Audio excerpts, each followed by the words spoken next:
ආයිබෝවන් ඔබ මේක සිටින්නේ සෙල්විෂන් නිවස් සමකින් පවතින ඉන්ධන සපයා ගැනීම ගැටලුව සැලකිලිටගෙන ඊට මුහුණදීම සඳහා රජයේ සේවකයන්ට එළැඹෙන බදාදා සිට සෑම සතිය දිනකම බදාදා දිනවල නිවාඩු ලබා දීමට රජය තීරණය කර තිබෙනවා. රජයේ ප්‍රවෘත්ති දෙපාර්තමේන්තුවේදී විශේෂ ප්‍රවෘත්ති සාකච්ඡාවක් පවත්වමින් අත්‍යවශ්‍ය සේවා කොමසාරි ජෙනරාල් ප්‍රභාත් චන්ද්‍රකීර්ති මහතා මේ බව ප්‍රකාශ කළා. එමෙන්ම අනෙකුත් වැඩ කරන සති දින 4ෙහිදීද කොපමණ සේවකයන් ප්‍රමාණයක් සේවා ස්ථානයට ගෙන්වා ගැනීමට අවශ්‍යද යන සම්බන්ධයෙන් අවශ්‍ය තීරණ ගැනීමට රාජ්‍ය ආයතන ප්‍රධානීන්ට අවසර ලබා දී ඇති බවද ඒ මහතා පැවසුවා. පාසල සහ විශ්වවිද්‍යාල මෙන්ම අධිගම ශ්‍රේෂ්ඨයන්ද මෙම දින නිවාඩු දිනයක් ලෙස සැලකීමට තීරණය කර තිබෙනවා. කෙසේ නමුත් සෞඛ්‍ය, වරාය, ජලය සහ රේඛාව වැනි අත්‍යවශ්‍ය සේවා සඳහා මෙම නිවාඩු දින අදාළ නොවේ.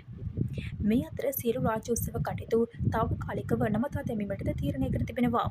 එමෙන්ම අවශ්‍ය පරිදි සූම් තාක්ෂණය ඔස්සේ විශ්වවිද්‍යාලවල දේශන කටයුතු කිරීමටද අවසර ලබා දී තිබෙනවා.